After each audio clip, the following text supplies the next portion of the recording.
नमस्कार साथियों।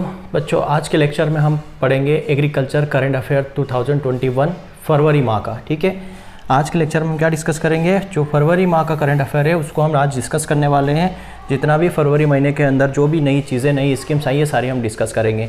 इससे पहले वाले लेक्चर्स जो था हमारा, उसमें हमने जनवरी महीने में जो नई स्कीम्स या जो नई चीज़ें एग्रीकल्चर में हुई है उनके बारे में हम डिस्कस किया था। तो फरवरी माह के करंट अफेयर डिस्कस करने से पहले हम थोड़ा सा ये जान लें कि फरवरी माह के अंदर कौन से ऐसे दिन हैं जो एग्रीकल्चर पॉइंट ऑफ व्यू से इंपॉर्टेंट है, जिसको एग्जाम में पूछे जा सकते हैं। तो सबसे पहले बात करते हैं 2 फरवरी। 2 फरवरी जो है उसको हम सेलिब्रेट करते हैं as a world wetland day. ठीक है, याद रखना। अभी स्कीम के अंदर भी ये सारी चीज़ें आने वाली है, वहाँ पे दोबारा डिस्कस करेंगे, लेकिन 2 फरवरी वर्ल्ड वेटलैंड डे या एमपी है। दूसरा हम 10 फरवरी, ये शायद कुछ लोगों के लिए नया होगा। 10 फरवरी शायद आपने नोट्स के अंदर भी नहीं पढ़ा होगा, कुछ लोगों के लिए नया होगा, लेकिन ये 10 फरवरी जो है इसको हम सेलिब्रेट करते हैं वर्ल्ड पल्सेस डे। ठीक है, ये कब से हमने मनाना शुरू किया है? 2018 से हमने इसको सेलिब्रेट करना शुरू किया है।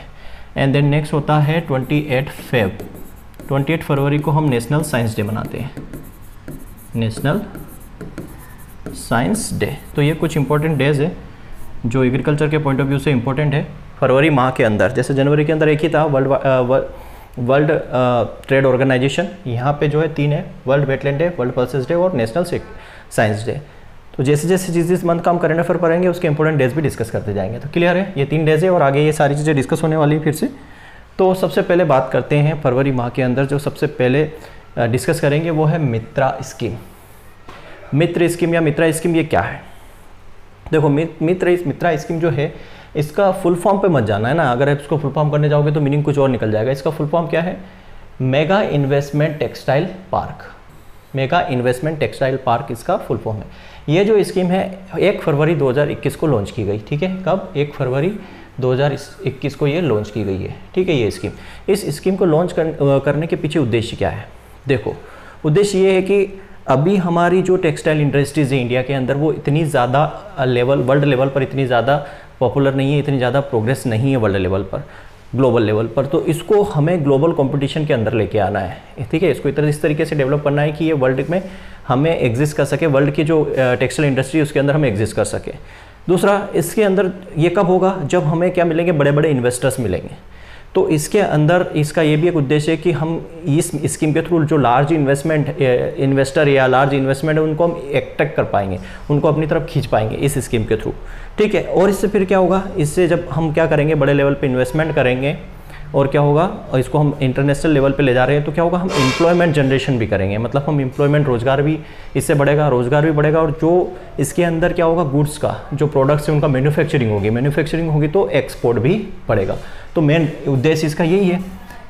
एक तो सीधी सी है ग्लोबली कॉम्पिटिटिव, लार्ज इन्वेस्टमेंट को हम क्या करेंगे, अट्रैक्ट करेंगे, देन एम्प्लॉयमेंट को जनरेशन बूस्ट करेंगे और एक्सपोर्ट को भी बूस्ट करेंगे। क्लियर? अब इसके अंदर जो कंपनियां लगातार 5 साल तक, ठीक है, जो कंपनियां 5 साल का जो पीरियड है उसमें अगर गुड्स का जो उनके जो माल है, सामान है, उनका मैन्युफैक्चरिंग करती है तो उसको गवर्नमेंट जो है 4 से 5% क्या देगी, इंसेंटिव्स भी देगी। This scheme provide 4 to 6% incentive on incremental to the eligible company who are manufacturing good for 5 year periods। Clear? Then इसका मेन अल्टीमेट उद्देश्य क्या है कि जो हमारी टेक्सटाइल इंडस्ट्री है उसको डबल करना, टेक्सटाइल इंडस्ट्रीज को हमें डबल करना, यही हमारा उद्देश्य है। कब? अगले 5 सालों में 2025-26 तक टेक्सटाइल इंडस्ट्री को डबल करने का इन्होंने उद्देश्य रखा है। और उसके लिए उसका मतलब कितना करेंगे ये? $300 मिलियन, साइज ऑफ $300 मिलियन के अंदर इसको लाना है। तो मित्रा स्कीम क्या है? मित्रा स्कीम कुछ नहीं है, जो हमारी टेक्सटाइल इंडस्ट्रीज़ है उसको बढ़ावा देना है, उसको आगे बढ़ाना है, उसके लिए स्कीम लाई गई है। और इसमें बड़ी बड़ी कंपनियों को ये इन्वॉल्व करेंगे, अट्रैक्ट करेंगे और उनको लुभाने के लिए 4 to 6% क्या दे रहे हैं, इंटेंसिव भी दे रहे हैं। और इसके अंदर अगले 3 सालों में, मतलब 3 सालों के अंदर 7 इन्होंने टेक्सटाइल पार्क खोलने की, इस्टेब्लिश करने की भी बात की। कितनी? 7 टेक्सटाइल पार्क भी ये इस्टेब्लिश करेंगे अगले 3 सालों में। कुल मिला के क्या है मित्रा स्कीम? ये किससे रिलेटेड है? तो सीधी सी बात है, टेक्सटाइल इंडस्ट्री से रिलेटेड है। कब लॉन्च की थी? 1 फरवरी 2020 को ये लॉन्च की गई थी। कितना इंटेंसिव इसमें कंपनी को दिया जाएगा? 4 से 6%, जो भी इंक्रीमेंटल बेसिस पे जो एलिजिबल कंपनी है जो अगले 5 सालों तक क्या करेगी, गुड्स का मैन्युफैक्चरिंग करेगी। क्लियर? इससे ज़्यादा और कुछ नहीं इसमें। सेकेंड है financial assistance for sugar cane farmer. जो गन्ना किसान है उनको सरकार क्या देगी, वित्तीय सहायता देगी, ठीक है, वित्तीय सहायता देगी। अब वित्तीय सहायता देने के पीछे रीज़न क्या है, क्यों वित्तीय सहायता दे रही है, तो इसके पीछे भी एक कहानी वो बताऊंगा पूरी आपको। तो पहले ये वित्तीय सहायता देगा कौन, CCEF, cabinet committee of economic affair, cabinet committee on economic affair. इसके हेड कौन है, हमारे प्राइम मिनिस्टर। इसके प्रेसिडेंट कौन है, हमारे प्राइम मिनिस्टर नरेंद्र मोदी साहब जो है इस कमेटी के क्या है, हेड है। उन्होंने क्या किया है, अप्रूव किया है, इस कमेटी ने अप्रूव किया है फाइनेंशियल असिस्टेंस फार्मर के लिए कितना, 3500 करोड़ रुपए, जो उनके खाते में डायरेक्ट जाएगी, जो किसानों के खाते में डायरेक्टली क्रेडिट कर दी जाएगी। अब ये दे क्यों रहे हैं भैया फाइनेंशियल असिस्टेंट फार्मर्स को, क्यों दे रहे हैं भाई, ये कमेटी जो है ये, और यही कमेटी, एक चीज़ और यहाँ पे ध्यान रखना, ये जो कमेटी है यही क्या करती है, MSP अप्रूव करती है, मिनिमम सपोर्ट प्राइस भी अप्रूव कौन करती है, यही कमेटी अप्रूव करती है। कई बार क्वेश्चन पूछा गया है। तो मिनिमम सपोर्ट प्राइस भी cabinet committee on economic affairs, ये भी MSP को अप्रूव करती है। तो ये 3500 करोड़ रुपए का असिस्टेंस फाइनेंशियल वित्तीय सहायता फार्मर्स को दे रहे हैं, गन्ना फार्मर्स को दे रहे हैं, और उनके डायरेक्ट उनके खाते में जाएगी ये। इसके पीछे रीज़न क्या है, देखो, किसान, गन्ना किसान जब गन्ना उगाता है तो उस गन्ना कहाँ बेचता है, कहाँ देता है, शुगर मिल के अंदर देता है, शुगर मिल के अंदर बेचता है। तो गन्ना किसान शुगर मिल में अपने गन्ना बेचता है, तो शुगर मिल में जब शुगर क्या बनती है, शुगर बनती है, तो वहाँ पे जो शुगर मिल के जो मालिक है वो फार्मर्स को उनका पैसा नहीं दे पाते हैं या नहीं दे पा रहे हैं, ठीक है, उनका पैसा, उनका जो उन्होंने गन्ना लिया उसका पैसा नहीं दे पा रहे। क्यों नहीं दे पा रहे, क्योंकि जो उन्होंने प्रोडक्ट बनाया है, जो चीनी बनी है, वो स्टॉक है, ठीक है, उनका एक स्टॉक है, वो आगे सेल नहीं हुआ। तो उस स्थिति में वो उनके एम्प्लॉय को भी नहीं दे पा रहे हैं और गन्ना किसानों को नहीं दे पा रहे। तो उसके तहत गवर्नमेंट क्या कर रही है, उन फार्मरों को और जो वहाँ पे काम कर रहे हैं मिलों के अंदर जो एम्प्लॉय है उनको फाइनेंशियल असिस्टेंट दे रही है, और जो मिल के अंदर जो स्टॉक पड़ा है उस स्टॉक को क्या करेगी, निकालेगी, और स्टॉक को निकालेगी, बेचेगी कौन, गवर्नमेंट, ठीक है, गवर्नमेंट के थ्रू होगा। अब उससे जो पैसा इन्होंने 3500 करोड़ दिया है, ये तो फाइनेंस असिस्टेंट दे दिया, अब उससे जो पैसा आएगा वो किसको दे रहे हैं, 3500 करोड़ में से फार्मर्स को दे रहे हैं, शुगर मिल के एम्प्लॉय को दे रहे हैं, और बाकी जो बच जाएगा वो शुगर मिल के मालिकों को दे देंगे। तो कुल मिला के रीज़न क्या है ये फाइनेंशियल असिस्टेंट देने का, कि जो शुगर मिल है वो के मालिक है वो किसानों को पैसा नहीं दे पा रहे हैं, तो इसलिए गवर्नमेंट के थ्रू वो पैसा जा रहा है। मतलब एक बीच में एक रोल प्ले कर रही है गवर्नमेंट यहाँ पे। अब ये जो डिसीजन है ये लगभग कितने फार्मर्स को के लिए लिया गया, 5 करोड़ गन्ना किसानों के लिए, और लगभग 5 लाख जो वर्कर है जो शुगर मिल के अंदर काम कर रहे हैं उनके लिए, जैसा कि मैंने बताया। क्या है इसके अंदर, facilitate export of sugar during the sugar season 2020-21 thereby the improving the liquidity position of sugar mill enabling them to clear cane price dues of farmer for sugar season 2020-21। तो 2020-21 के सीज़न में जो भी price इनकी dues थी वो कौन दे रहा है, गवर्नमेंट दे रही है इस फाइनेंशियल असिस्टेंट के थ्रू, किसको, फार्मर्स को क्लियर करेगी। और वही है शुगर एक्सपोर्ट ऑफ शुगर, मतलब कि अब जो एक्सपोर्ट होगा शुगर का वो गवर्नमेंट करेगी, और उससे जो पैसा आएगा जो है इन्होंने असिस्मेंट दिया है 3500 करोड़ रुपए का, फार्मर्स को देंगे, उनके एम्प्लॉय को देंगे, जैसा कि यहाँ पे दिया है 5 करोड़ शुगर केन को देंगे, 5 करोड़ जो है उनके वर्कर्स को देंगे। तो इसके अंदर है कुछ नहीं, आपको सीधे याद रखना कि फाइनेंशियल असिस्मेंट कितना दिया गया है, कितना अप्रूव किया गया है, तो 3500 करोड़ रुपए किस कमेटी के द्वारा अप्रूव किया गया है, तो कैबिनेट कमेटी इकोनॉमिक अफेयर्स के द्वारा अप्रूव किया गया है। Now on world wetland day India get its first centre of what wetland conservation and management. देखो, तो वर्ल्ड वेटलैंड डे की बात की हमने, कब सेलिब्रेट करते हैं, 2 फरवरी को, 2 फरवरी को वेटलैंड हम सेलिब्रेट करते हैं। अब वर्ल्ड वेटलैंड डे के दिन यहाँ पे कुछ जो ऑर्गेनाइजेशन है वो उन्होंने क्या किया कि इवेंट कंडक्ट किया, ऑनलाइन इवेंट कंडक्ट किया, और उस इवेंट के अंदर कौन आए, हमारे इन्वायरमेंटल फॉरेस्ट क्लाइमेट चेंज के जो स्टेट मिनिस्टर जो है बाबुल सुप्रियो, वो भी उसमें इवेंट में थे। उस इवेंट के अंदर इन्होंने क्या कर दिया, एक अनाउंसमेंट कर दिया कि वेटलैंड को कंजर्वेशन करने के लिए, जो वेटलैंड है हमारी आर्द्र भूमि है, उसको बचाने के लिए, उसको रिस्टोरेशन के लिए, उसके मैनेजमेंट के लिए एक सेंटर जो है खोला जाएगा। ऐसा अनाउंसमेंट किसने कर दिया, बाबुल सुप्रियो ने। सेंटर का नाम किसने क्या दिया, उन्होंने centre for wetland conservation and management. अब ये किसका पार्ट होगा, ये किसका पार्ट होगा, तो ये पार्ट होगा हमारा national centre for sustainable coastal management का ये पार्ट होगा, और ये जो है इस मिनिस्ट्री के अंदर आएगा, किसके लिए, एनवायरमेंटल मिनिस्ट्री के अंदर ये आएगा। पूरी कहानी एक बार वो देखिए। वर्ल्ड वेटलैंड डे के दिन इन्होंने क्या किया, पहला सेंटर किसके लिए, वेटलैंड कंजर्वेशन एंड मैनेजमेंट के लिए इन्होंने अनाउंस किया। ठीक है, कब, वर्ल्ड वेटलैंड डे जो 2 फरवरी को मनाते हैं उस दिन। क्या था इसमें, कंजर्वेशन करना, रजिस्ट्रेशन करना, मैनेजमेंट करना, किसका, वेटलैंड का, इंडिया के अंदर जो वेटलैंड है उसका। तो जो मिनिस्ट्री ऑफ स्टेट हमारे इन्वायरमेंट, फॉरेस्ट और क्लाइमेट चेंज के कौन है, बाबुल सुप्रियो साहब है। इन्होंने अनाउंसमेंट कर दिया इस्टेब्लिशमेंट के लिए, किसके इस्टेब्लिशमेंट के लिए, एक centre for wetland conservation and management, इसका अनाउंसमेंट कर दिया। अब ये किसका पार्ट रहेगा, किसके अंडर में आएगा ये, तो ये आएगा national centre for sustainable coastal management के अंडर में आएगा, और an institution under the ministry, जो किसके अंदर, मिनिस्ट्री ऑफ इन्वायरमेंट के अंदर। वही बताया है, इवेंट इन्होंने अटेंड किया था वर्चुअली, ये national centre for sustainable coastal management और state wetland authorities and knowledge partners of wetland division, इन्होंने एक इवेंट कंडक्ट किया। इसके अंदर ये मंत्री साहब भी आए थे, इन्होंने यहाँ पे घोषणा कर दी कि centre for wetland conservation and management centre खोला जाए, वेटलैंड को कंजर्व करने के लिए, रिस्टोरेशन के लिए, उसके मैनेजमेंट के लिए। अब बात करते हैं हमारी इंडिया के अंदर कितनी वेटलैंड है। देखो, इंडिया के अंदर लगभग 4.6% जो हमारी वेटलैंड है, जो कुल कितना एरिया कवर कर रही है, 15.26 मिलियन हेक्टेयर एरिया, लगभग 15.26% एरिया जो है हमारा वेटलैंड है। अब इस वेटलैंड के अंदर टोटल 42 साइट्स ऐसी है जिसको इंटरनेशनली इंपॉर्टेंस के लिए नॉमिनेट किया गया है। कितनी, 42 साइट्स ऐसी है जो वेटलैंड की, जिसको इंटरनेशनली क्या किया गया है, नॉमिनेट किया गया है, मतलब जो रामसार साइट्स के अंदर नॉमिनेट है। अब जो 42 साइट्स जो नॉमिनेट है उसका एरिया टोटल कितना है, तो 1.08 मिलियन हेक्टेयर एरिया है जो इंटरनेशनली इंपॉर्टेंस के लिए नॉमिनेट है। क्लियर है, तो समझ में आ रहा है कि यहाँ से क्वेश्चंस क्या बन सकते हैं। पहला तो है कि वर्ल्ड वेटलैंड डे 2 फरवरी को मनाया जाता है। दूसरा, वर्ल्ड वेटलैंड डे के दिन कौन सा वेटलैंड सेंटर, पहला इंडिया के अंदर सेंटर खोला गया जो किसके लिए था, वेटलैंड कंजर्वेशन के लिए था। तो centre for wetland conservation and management, ठीक है, किसके अंडर में आता है, तो मिनिस्ट्री ऑफ इन्वायरमेंट के अंदर है। और किसका पार्ट है, तो centre, national centre for sustainable coastal management. Clear. Next, fourth है unified web portal for the monitoring progress of Govardhan.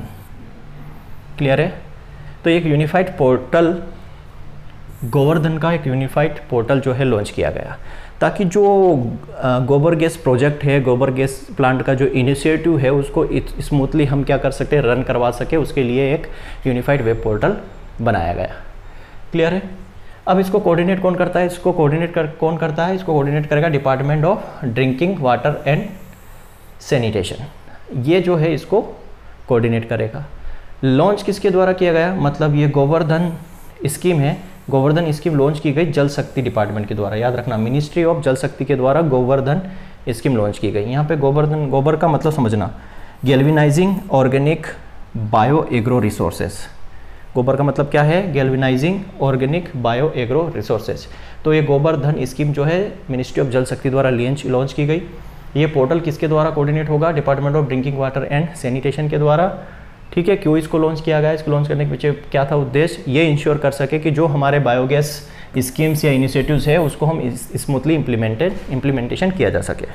Benefits क्या है, एक तो इकोनॉमिक बेनिफिट्स है। देखो, रूरल एरिया में मोस्टली बायोगैस बनाया जा सकता है क्योंकि पशुपालन तो वहीं होता है, या ज़्यादातर जो आपको वेस्टेज मिलेगा, सॉलिड वेस्टेज मिलेगा रूरल एरिया में मिलेगा। क्लियर है, तो वहाँ के जो रूरल की इकोनॉमी को हम क्या कर सकें, मजबूती दे सके। तो strengthen the rural economy through the convergent approach of various biogas approach and model. तो जितने भी बायोगैस अप्रोच और मॉडल है, ठीक है, उनके थ्रू हम क्या कर सकते हैं, रूरल की इकोनॉमी को मजबूत कर सकते हैं। एक तो ये बेनिफिट्स हो गया। दूसरा, ODF प्लस गोल। ODF का मतलब क्या होता है, open defection free. Open defection free मतलब खुले में शौच से मुक्त। ठीक है, गांव में अक्सर आपने देखा होगा कि हर एक व्यक्ति, हर एक घर में, मकान में क्या है, टॉयलेट नहीं होता, तो वो कहा जाता है खुले में शौच करते हैं। तो खुले में शौच से फ्री बनाने के लिए तो यहाँ बेनिफिट्स क्या होगा, ODF फ्री प्लस गोल लक्ष्य रखा गया है। तो जितना भी गांव के अंदर ये सॉलिड वेस्ट है इसको कलेक्ट करना, जितना भी बायोडिग्रेडेबल और नॉन डिग्रेडेबल वेस्ट है उसको कलेक्ट करना। ठीक है, इसको कलेक्ट करना। ये किस गाइडलाइन के अंदर, फेज़ 2 स्वच्छ भारत मिशन की जो फेज़ 2 की गाइडलाइन है, उस गाइडलाइन के अंदर ये जो बायोडिग्रेडेबल और नॉन बायोडिग्रेडेबल वेस्ट है, जो सॉलिड वेस्ट है विलेज के अंदर, उसको कलेक्ट करना। और ये कब पॉसिबल हो पाएगा, जब ये गोवर्धन स्कीम जो है इसका परफॉर्मेंस क्या हो, अच्छा हो विलेज एरिया में। इसके ऊपर डिपेंड करेगा ये ODF प्लस गोल, है ना। तो गोवर्धन स्कीम के अंदर ही तो ये सारी चीज़ आ रही, बायोगैस या सॉलिड वेस्ट है उसको कलेक्ट करना, डिग्रेडेबल नॉन डिग्रेडेबल वेस्टेज है उसको कलेक्ट करना, ये सारा उसी के अंदर है। तो इसका परफॉर्मेंस अच्छा होगा तभी हम ODF प्लस गोल को अचीव कर पाएंगे। Synchronisation with other scheme, other जो बाकी जो स्कीम्स है उसके साथ इसका कैसे तालमेल रहेगा। तो देखो ये जो पोर्टल बनाया गया है unified web portal of Govardhan, ये जो दूसरी जो स्कीम्स है हमारी, जैसे ये sustainable alternative towards affordable transportation, ठीक है। तो इसके अंदर इन्होंने क्या किया, इसके अंदर एक मतलब बोल सकते हैं कि सेटअप किया इन्होंने। क्या सेटअप किया, compressed biogas plant, compressed biogas plant इसके अंदर इन्होंने सेटअप किया, सेटअप करेंगे, ठीक है। और ये इंश्योर करेंगे कि जो ऑटोमोबाइल्स के अंदर अभी डीजल और पेट्रोल यूज़ हो रहा है उसकी जगह ये बायोफ्यूल यूज़ हो, ठीक है। जब ये ऐसा होगा, है ना, तो हम इस स्टेट के ऑब्जेक्टिव को अचीव कर पाएंगे। समझ में आ रहा है कि दूसरी अदर स्कीम के साथ इसका तालमेल कैसा है। तो जो ये पोर्टल है, इस पोर्टल का मतलब मेन उद्देश्य क्या है कि कंप्रेस्ड बायोगैस प्रोडक्शन प्लांट को सेट करना। उसको सेट करने से क्या होगा, हम ये इंश्योर कर पाएंगे कि जो अभी हम पेट्रोल डीजल यूज़ कर रहे हैं ऑटोमोबाइल्स में या ऑटोमोटिव में, उसकी जगह जैव फ्यूल मतलब बायोफ्यूल यूज़ करें, है ना, बायोफ्यूल यूज़ करें।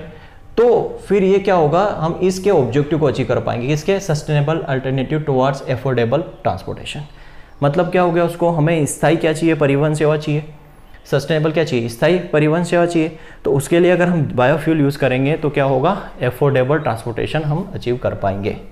फिर better environment and public health, better environment public health मतलब हम सबको पता है कि सबसे ज़्यादा जो सॉलिड वेस्ट मिलता है वो रूरल एरियाज़ में मिलता है, सबसे ज़्यादा सॉलिड वेस्ट का मिलता है रूरल एरियाज़ में। तो अगर हम सॉलिड वेस्ट का प्रॉपर तरीके से यूटिलाइजेशन कर लें तो हम वहाँ पे इन्वायरमेंट और पब्लिक हेल्थ दोनों को मैनेज कर सकते हैं या दोनों को बेटर कर सकते हैं। ये लिखा है, rural India generate quantities of bio waste which can be efficiently utilise, जिसको हम इफिशिएंटली यूटिलाइज करके बेटर कर सकते हैं इन्वायरमेंट और पब्लिक हेल्थ को। फिर एम्प्लॉयमेंट जनरेशन एंड सेविंग। अब सीधी सी बात है, जो बायोगैस वेस्ट है ना, जो बायो वेस्ट है, ठीक है, केटल्स डंग है, जितने भी वेस्टेज है उनको हम क्या कर सकते हैं, उनका यूज़ हम करेंगे किसके अंदर, मैन्योर एंड फर्टिलाइजर बनाने के लिए, बायोगैस के अंदर के लिए बड़े बड़े प्लांट्स बनाएंगे, ठीक है, ये मैन्योर्स के लिए, ऑर्गेनिक मैन्योर्स के लिए करेंगे। तो वो क्या करेगा, एक तरह से हमें क्या देगा, अपॉर्चुनिटी जनरेट करेगा एम्प्लॉयमेंट के लिए, ठीक है। हम जितना भी जो है सॉलिड वेस्ट है, सॉलिड मटेरियल है, उसको कलेक्ट कर रहे हैं, कलेक्ट करने के बाद उसको हम क्या करेंगे, यूटिलाइज करेंगे, कहीं ऑर्गेनिक मैन्योर बनाएंगे, कहीं बायोगैस के अंदर यूज़ करेंगे, तो अल्टीमेटली क्या होगा, एम्प्लॉयमेंट जनरेट होगा। तो ये गोल था इस स्कीम्स का, जो यूनिफाइड पोर्टल जो लॉन्च किया है उसका। कब लॉन्च किया याद रखना, 3 फरवरी 2021 को, डेट याद रखना बहुत ज़रूरी है। अब फिर किसान रेल योजना, किसान रेल योजना सबसे पहले शुरू हुई थी 7 अगस्त 2020 को, याद रखना। किसान रेल योजना, किसान रेल सबसे पहली किसान रेल शुरू हुई थी 7 अगस्त 2020 को, और 22 जनवरी 2021 तक जो कि निकल चुका है, 22 जनवरी 2021 तक इन्होंने 157 किसान रेल शुरू की। और इस 22 जनवरी 2021 तक 157 किसान रेल के थ्रू इन्होंने approximate 50,000 tonne perishable fruits and vegetable को ट्रांसपोर्ट कर दिया। समझ में आ रहा है ना, पेरिसेबल का मतलब होता है जो ख़राब हो जाती है जल्दी, है ना, ज़्यादा समय तक उसको हम स्टोर करके नहीं रख सकते। तो 7 अगस्त 2020 को इन्होंने पहली किसान रेल शुरू की थी। 22 जनवरी 2021 तक इन्होंने 157 किसान रेल शुरू की और उसके द्वारा लगभग 50,000 टन फ्रूट और वेजिटेबल को इन्होंने ट्रांसपोर्ट किया। कम्युनिटी बुक, ये कम्युनिटी बुक जो होगी किसान रेल के अंदर, ट्रेन के अंदर, उसके लिए चार्ज क्या रहेगा, P scale charge parcel tariff या यूज़ करेंगे। याद रखना, ये क्वेश्चन बन सकता है। कम्युनिटी बुक होगी किसान रेल, उसके लिए चार्ज किस बेसिस पे रहेगा, P स्केल पे बेसिस पे रहेगा। अब 2-3 स्केल्स होती है, एक R स्केल होती है, एक P स्केल होती है, S स्केल होती है, L स्केल होती है। L स्केल तो क्या था, लगेज के लिए होती है अपने, ठीक है।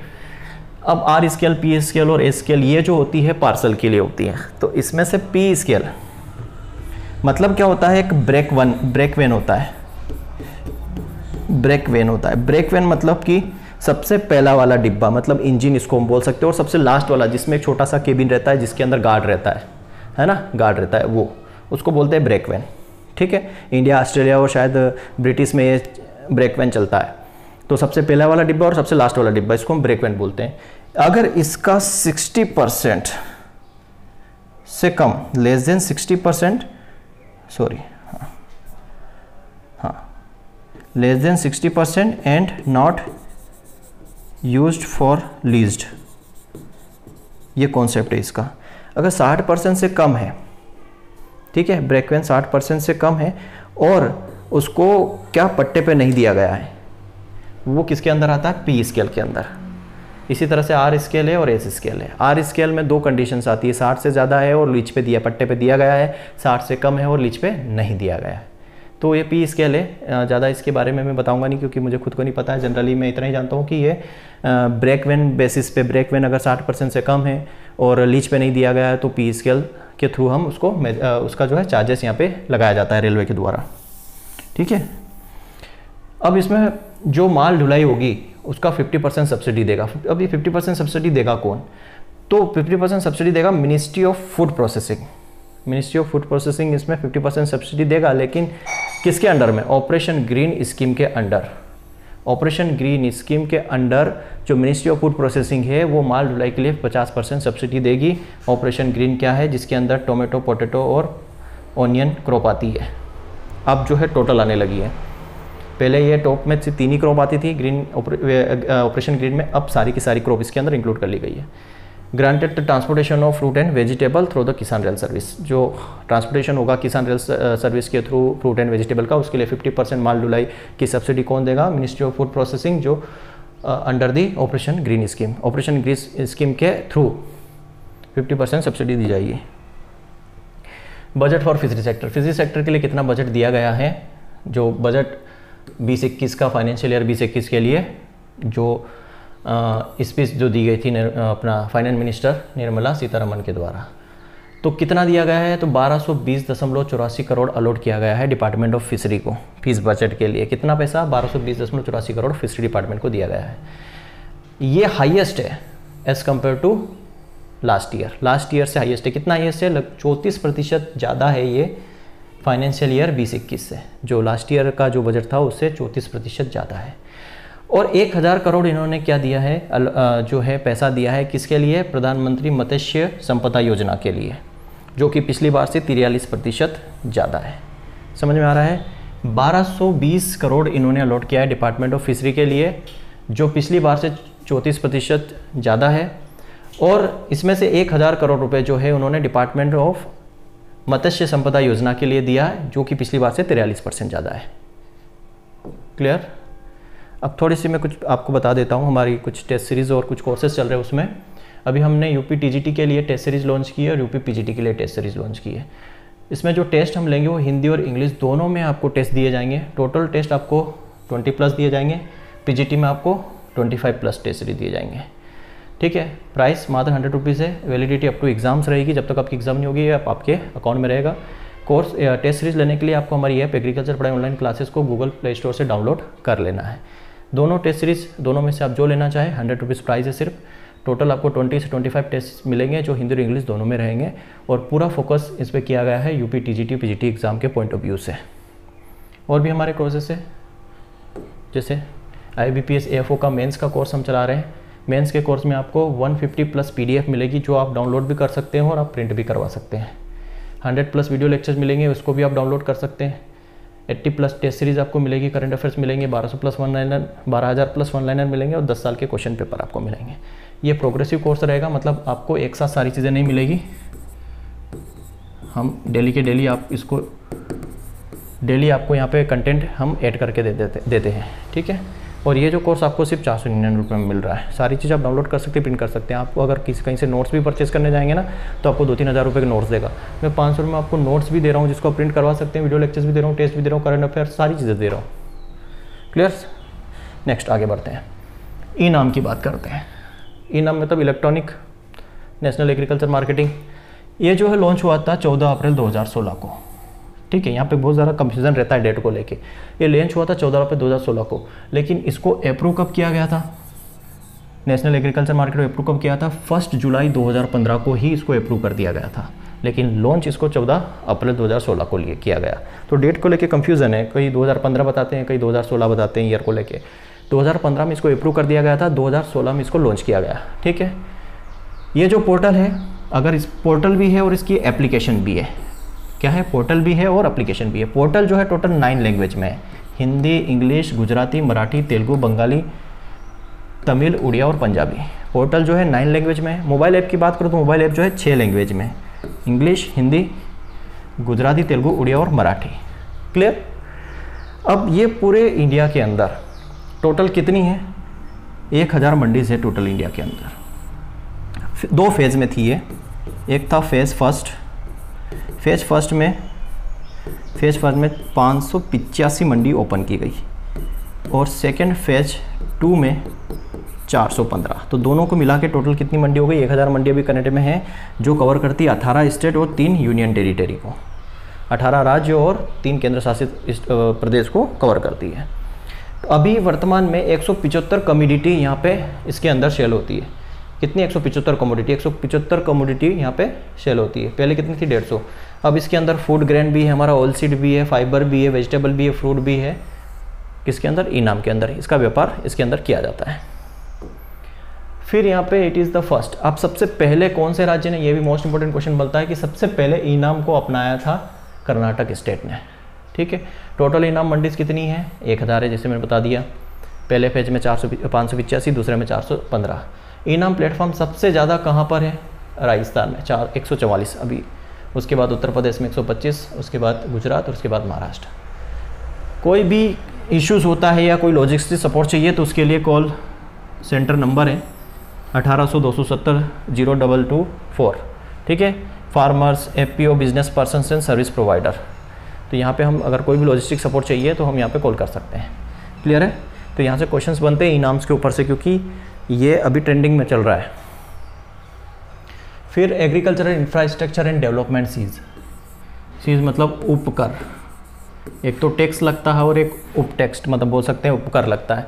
तो एग्रीकल्चर इंफ्रास्ट्रक्चर डेवलपमेंट सीज ये AIDC लगाया गया है, यूनियन बजट 2021 में इसको प्रेजेंट किया गया था। तो कोविड-19 पेंडेमिक के अंदर जो ब्राइट स्पॉट थे, जो हॉट स्पॉट हम बोल सकते हैं, जो ब्राइट स्पॉट थे, उनको सपोर्ट देने के लिए, ठीक है, AIDC लगाया गया। कुछ कमोडिटीज़ के ऊपर AIDC लगाया गया। क्यों? क्योंकि कोविड-19 पेंडेमिक के दौरान जो हॉट स्पॉट थे, जो ब्राइट स्पॉट थे, उनको सपोर्ट करने के लिए कुछ टैक्सेस लगाए गए हैं। तो ये कुछ टैक्सेस हैं डिफरेंट कमोडिटीज़ पे, इनको आपको याद रखना है। एल्कोहलिक बेवरेजेस के लिए 100% लगाया गया था, ऑयल पाम के लिए 5%, crude soybean oil, sunflower oil के लिए 20%, एप्पल के लिए 35%, स्पेसिफाइड फर्टिलाइज़र के 5%, काबुली चना के लिए 30% एंड लेंटिन के लिए 20%, बंगाल ग्राम के लिए 50% लगाया गया है, पी के लिए 40% and 5% cotton for which not carded. Then हर घर पानी हर घर सफाई मिशन पंजाब गवर्नमेंट ने लॉन्च किया। पंजाब गवर्नमेंट ने हर घर पानी हर घर सफाई मिशन पंजाब गवर्नमेंट ने लॉन्च किया 1 फरवरी 2021 को। याद रखना, सीएम किसके द्वारा? पंजाब के सीएम कैप्टन अमरिंदर सिंह के द्वारा हर घर पानी हर घर सफाई मिशन 1 फरवरी 2021 को लॉन्च किया गया। इसका मेन उद्देश्य क्या है? मार्च 2022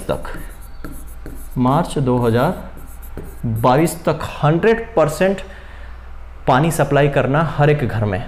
ठीक है, ये रहा गोल ऑफ 100% पोर्टेबल पाइप ये दे देंगे, बिछा देंगे। Water supply for all rural household March 2022 तक, जितने भी रूरल हाउस होल्ड है सबके घर में मार्च 2022 तक ये पानी सप्लाई करेंगे। ये स्कीम को फंड कौन कर रहा है? वर्ल्ड बैंक, नाबार्ड, जल जीवन mission of government of India और स्टेट बजट। 4 ऑर्गेनाइजेशन बोल सकते हैं इसको फंड कर रहे हैं। वर्ल्ड बैंक कर रहा है, नाबार्ड कर रहा है, जल जीवन मिशन कर रहा है और स्टेट का जो बजट है वो मिला के इस हर घर पानी हर घर सफाई मिशन को फंडेड कर रहे हैं। Setting up A central research institute for Kalahandi for soybean. देखो, उड़ीसा के अंदर बहुत ही लिमिटेड एरिया में सोयाबीन की खेती की जाती है उड़ीसा के अंदर। ठीक है, मेजर कहाँ होती है? मध्य प्रदेश के अंदर। और मध्य प्रदेश के अंदर सोयाबीन रिसर्च सेंटर भी है इंदौर में। कहाँ पे है? सोयाबीन रिसर्च सेंटर इंदौर में, जो ICR का है। और ICR ने all India coordinate research project भी सोयाबीन पर चला रखा है। तो जहाँ पर जो लोकेशन स्पेसिफिक एरिया है, जहाँ पर कम एरिया में सोयाबीन की जो है खेती हो रही है, उसको बढ़ावा देने के लिए या उसकी क्वालिटी को बढ़ाने के लिए और नई नई वैरायटी डेवलप करने के लिए इन्होंने एक सेंटर खोला है। तो Kalahandi district of Orissa produce soybean very limited scale, बहुत ही कम स्केल में वहाँ पे खेती होती है। ICAR established national level research institute on soybean, कहाँ पर 1987 में इन्होंने एक इंस्टीट्यूट बनाया था सोयाबीन रिसर्च इंस्टीट्यूट, कहाँ पे, इंदौर, जो कि मध्य प्रदेश में है। देन इन्होंने एक ICAR all India coordinated research project भी चलाया सोयाबीन के ऊपर 1967 में। क्लियर है। अब यहाँ पे हुआ क्या है, ये all India coordinated research project on soybean, इसने एक voluntary centre at regional research technology transfer station, कहाँ पे, कालाहांडी में इन्होंने सेंटर खोलने की बात कही कि ये जो ऑल इंडिया रिसर्च प्रोजेक्ट है has one voluntary centre at regional research technology transfer station.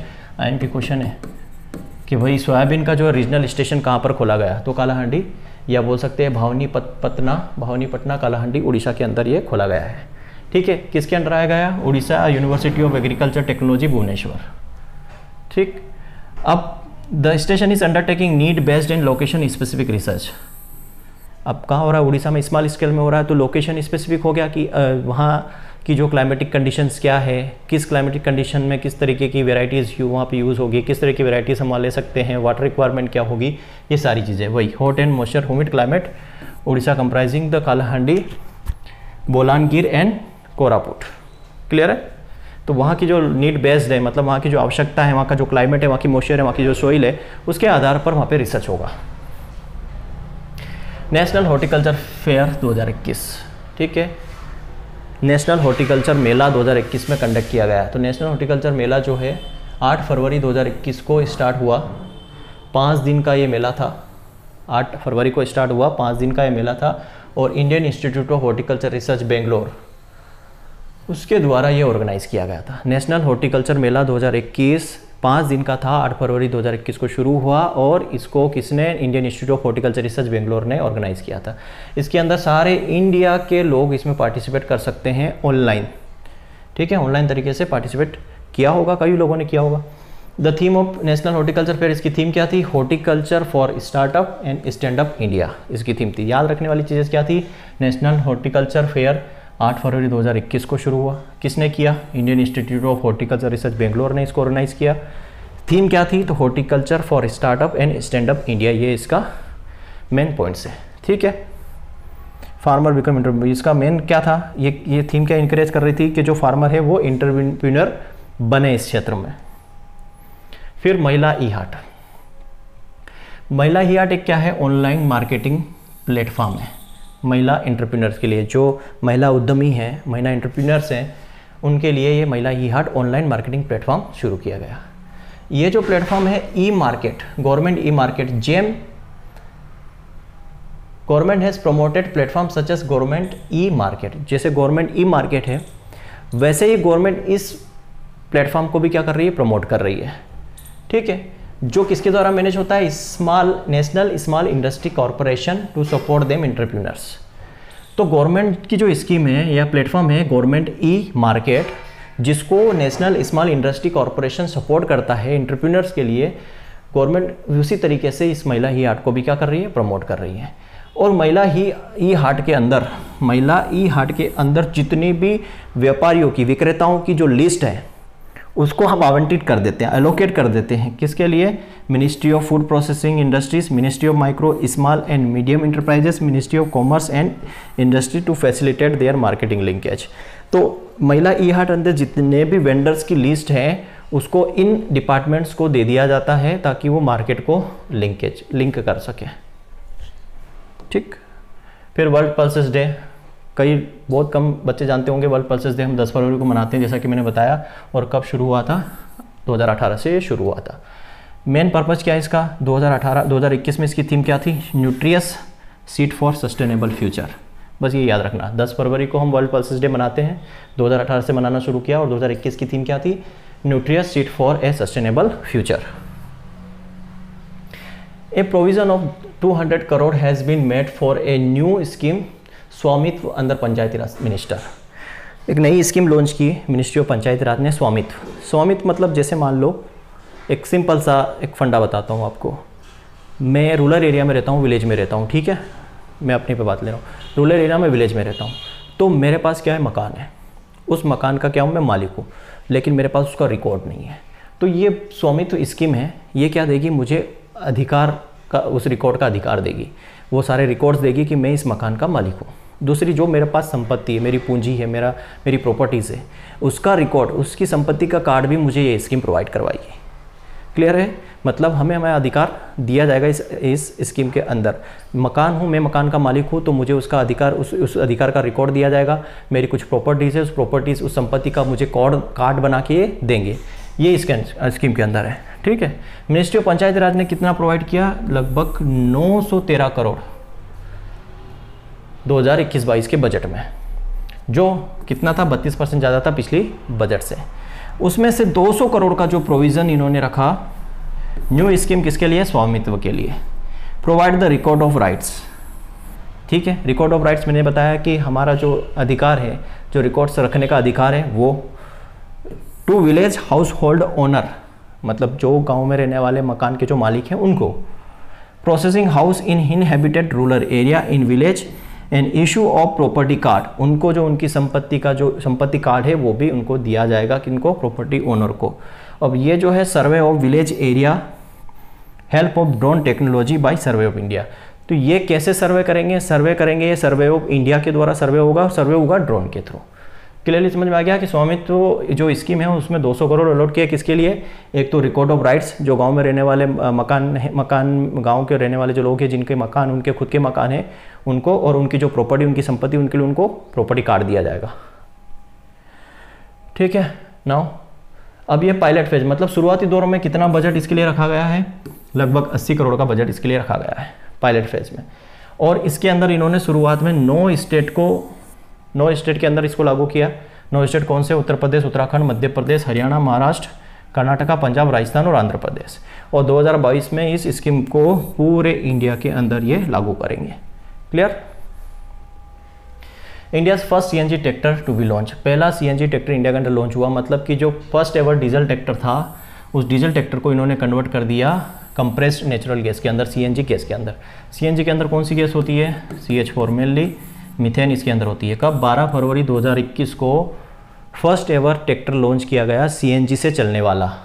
अब इसको लॉन्च किसने किया? तो हमारे जो परिवहन मंत्री है नितिन गडकरी साहब, उन्होंने इसको लॉन्च किया। अब ये जो conversion of diesel tractor into CNG, यहाँ पे 2 कंपनियां काम करती है। एक तो है Rawmatt techno solution and Tomasetto Achille India, इन दोनों ने मिलकर इसको बनाया। Conversion of the diesel CNG will be help the farmer to increase their income. अब ये सीएनजी ट्रैक्टर जो फार्मर यूज़ करेंगे उससे उनकी इनकम बढ़ेगी। क्यों? क्योंकि फ्यूल की जो कास्ट है, जो डीजल की जो कास्ट है, जो फार्मर्स को आती है, वो 50% रिड्यूस हो जाएगी। 50% कॉस्ट की यहाँ पे सेविंग होगी।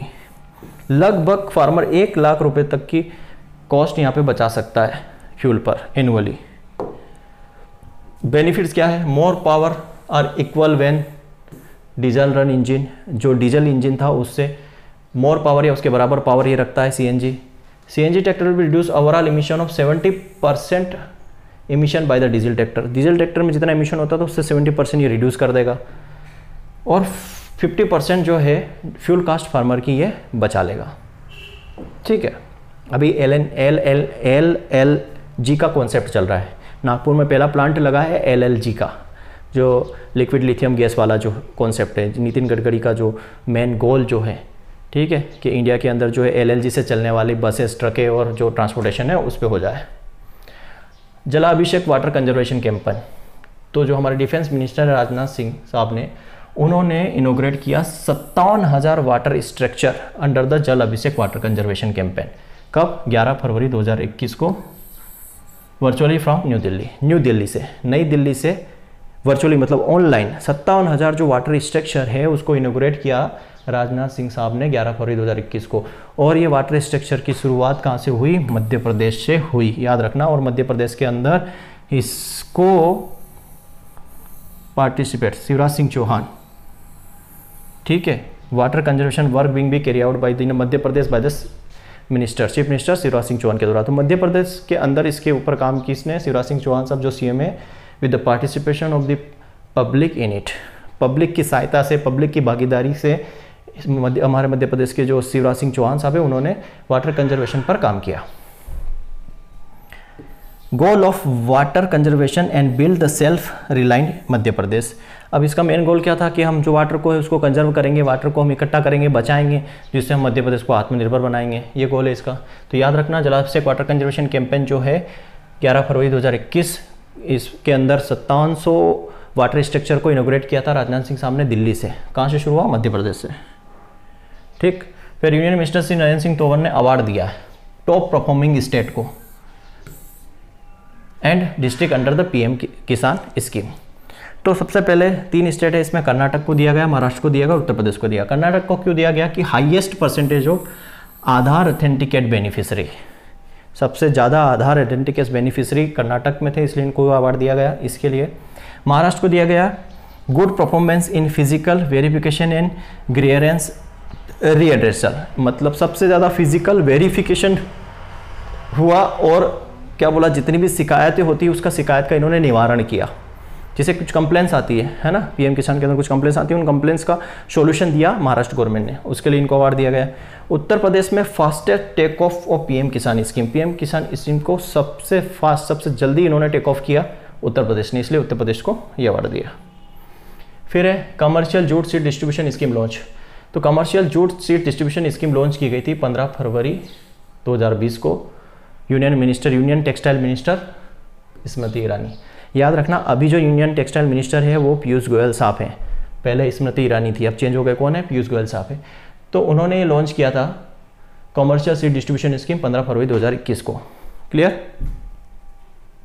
Now the commercial seed distribution scheme, इसके साथ एक MOU साइन हुआ। इसके साथ किसने MOU साइन किया? नेशनल सीड कॉरपोरेशन और जूट कॉरपोरेशन ऑफ इंडिया, इन दोनों ने आपस में एक समझौता किया। नेशनल मतलब इस स्कीम के अंदर जो कॉमर्शियल जूट सीड स्कीम थी, इस स्कीम के अंदर जो जूट का सीड डिस्ट्रीब्यूशन करना था उसके लिए जूट कॉरपोरेशन ऑफ इंडिया और नेशनल सीड कॉरपोरेशन इन्होंने आपस में एक समझौता किया। ठीक है, 2020 में भी इन्होंने समझौता किया था कि 2021-22 तक हम 1000 metric tonne certified jute distribute करेंगे। 2020 के अंदर भी इनका MOU साइन हुआ था कॉमर्शियल सीड डिस्ट्रीब्यूशन के लिए। कितना? 1000 metric tonne certified jute seed 2021-22 के लिए। मतलब 2020 में MOU साइन हुआ था इनका कि 2021-22 में हम 1000 मीट्रिक टन जूट का सीड जो है क्या करेंगे? डिस्ट्रीब्यूट करेंगे। Highlight that the central government has also increase the minimum support price. तो यहाँ पे यूनियन मिनिस्टर ने इस बात पे भी जोर दिया कि जो जूट का जो मिनिमम सपोर्ट प्राइस है वो भी बढ़ाया है केंद्र सरकार ने, और बढ़ाकर कितना किया है? 4225 रुपये पर क्विंटल फाइनेंशियल ईयर 21-22 के लिए। तो जूट का जो MSP है 4225 20-21 के लिए। तो यहाँ पे भी वही बात है, लॉन्च कब हुआ? 15 फरवरी को। किसने किया? स्मृति ईरानी, जो पहले थी, अब कौन है? टेक्सटाइल मिनिस्टर पीयूष गोयल साहब है।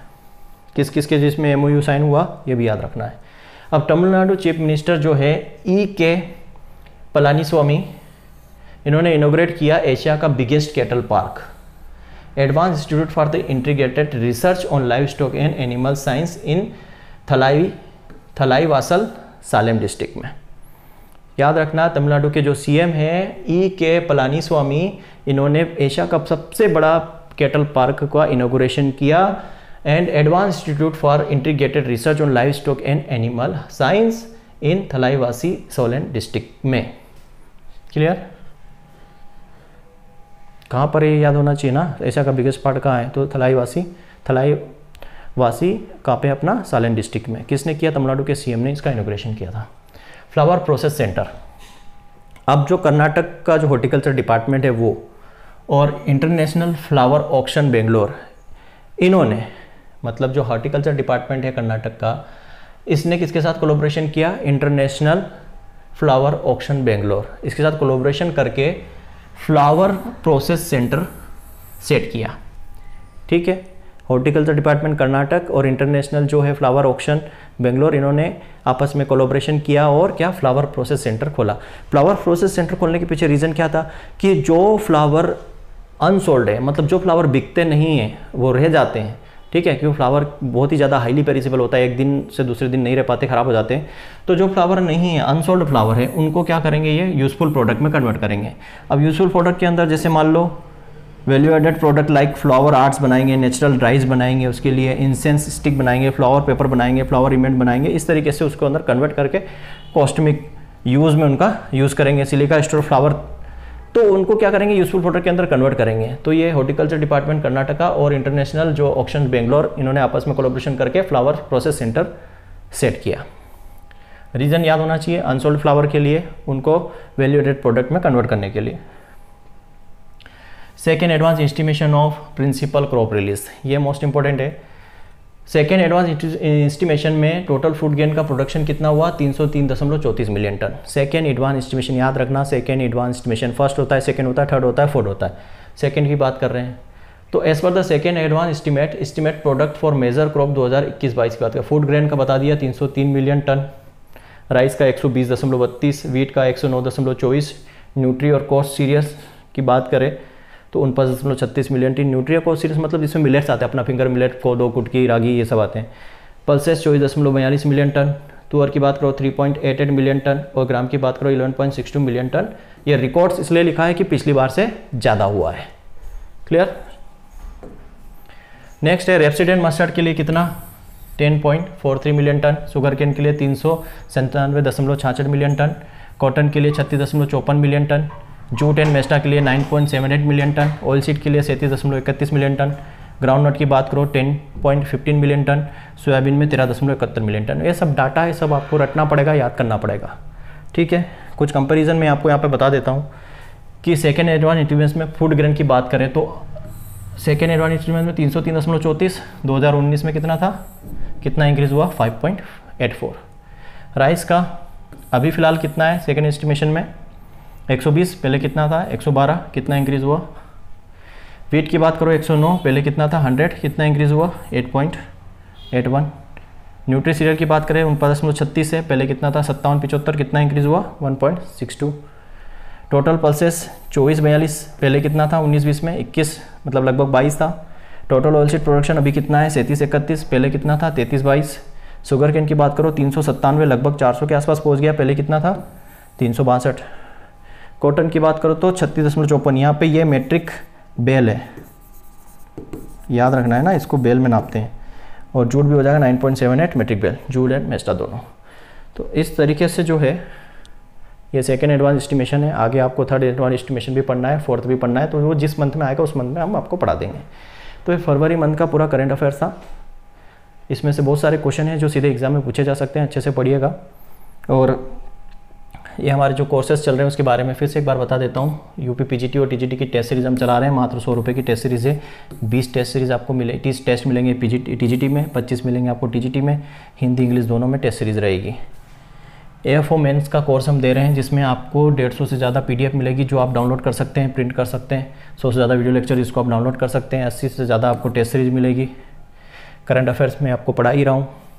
12,000 वन लाइनर मिलेंगे और 10,000 आपको क्वेश्चन पेपर, 10 साल के जो पुराने क्वेश्चन पेपर है को वो भी, और उनका सॉल्यूशन भी मिलेगा।